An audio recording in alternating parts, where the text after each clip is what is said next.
So why am I in Dundee in Scotland in the middle of February? A very good question.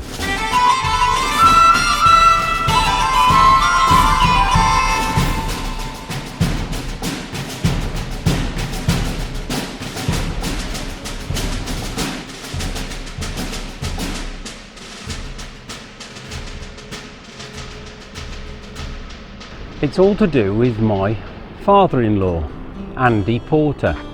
Andy Porter was born in 1942 out of wedlock. His mother never told him who his real dad was.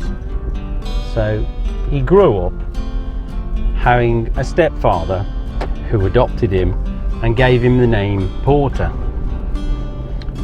And it wasn't until recently when we decided to have his DNA checked, we realised his real father was really from Scotland. When we got the DNA results back from Andy, there was no initial match with anyone in particular. But after about a year, suddenly someone sprang up, and his name was David Nery, and he happened to be a second cousin of Andy's. After further research of David Nery's ancestors and his family tree, we came across a Thompson family, and Andy had actually been told that his dad might be called David Thompson. So looking at records around the 1920s and before, we actually found the guy David Thompson. So we decided it was time to take a trip to Scotland.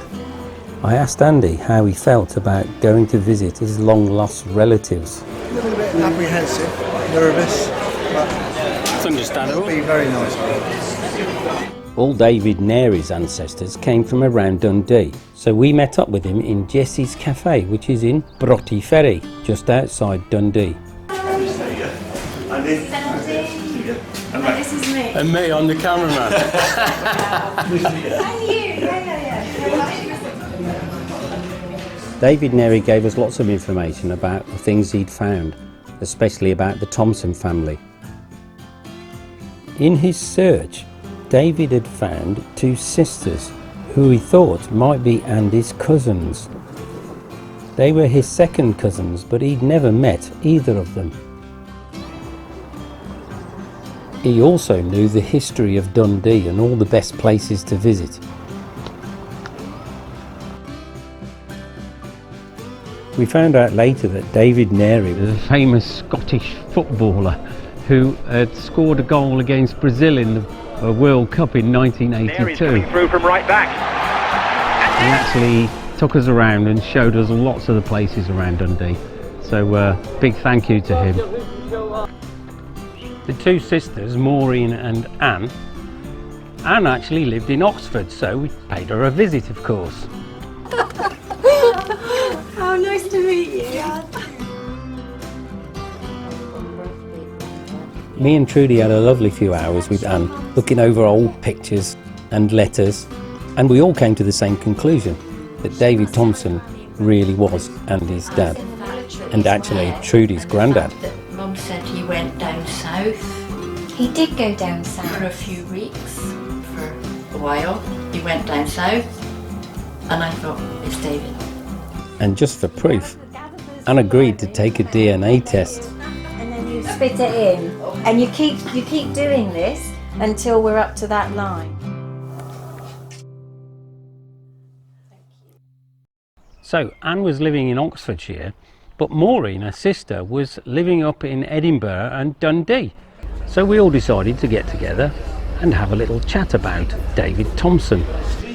We also found out that in the war years that David Thompson was actually a dispatch rider, and he had a motorbike, and he did travel quite extensively. He went to places like Burma and Egypt, and of course he must have gone to the Dorset coast. Right, yeah. So is it nice meeting each other? Absolutely. Now we knew that David Thompson had actually died in 1951, and Maureen knew exactly where he was buried. So she took us to his gravestone.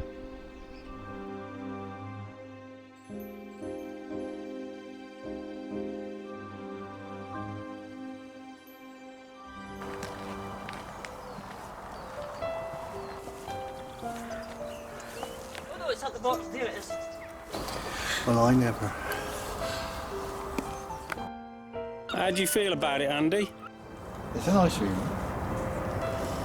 See his name. The next day, Andy cleaned up the stone, and you could see clearly Margaret, who was Maureen and Andy's grandmother, John, who would have been Andy's uncle, who died in 1938, and David, his dad, who died on the 7th of April, 1951.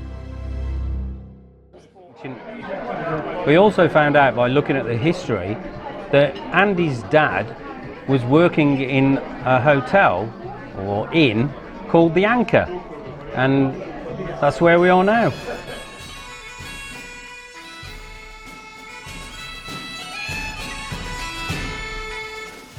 So Margaret, David Thompson's mom, who was born a McPherson, which would be Andy's grandma, she lived above the Speedwell bar, which is on the Perth Road. And this pub is virtually the same as it was in the 1940s. Absolutely amazing. A lovely pub, eh?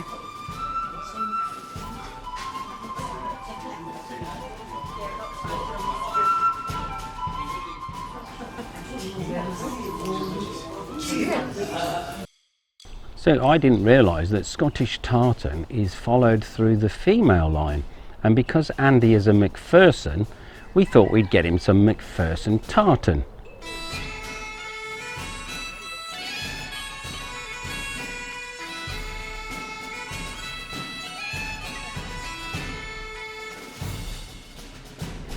And we soon realised that a Scottish kilt is not cheap, is it?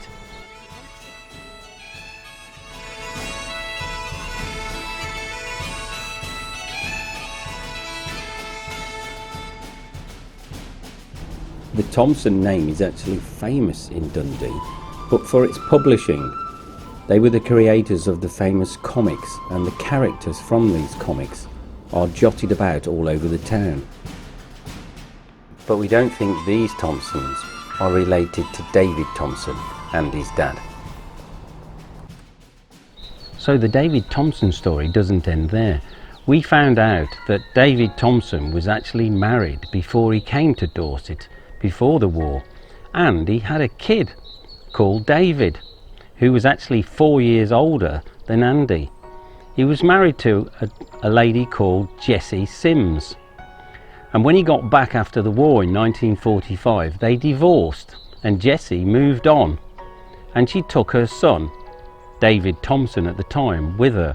She married a Norwegian guy and moved to Liverpool. But this means, of course, that Andrew Porter has got a half-brother.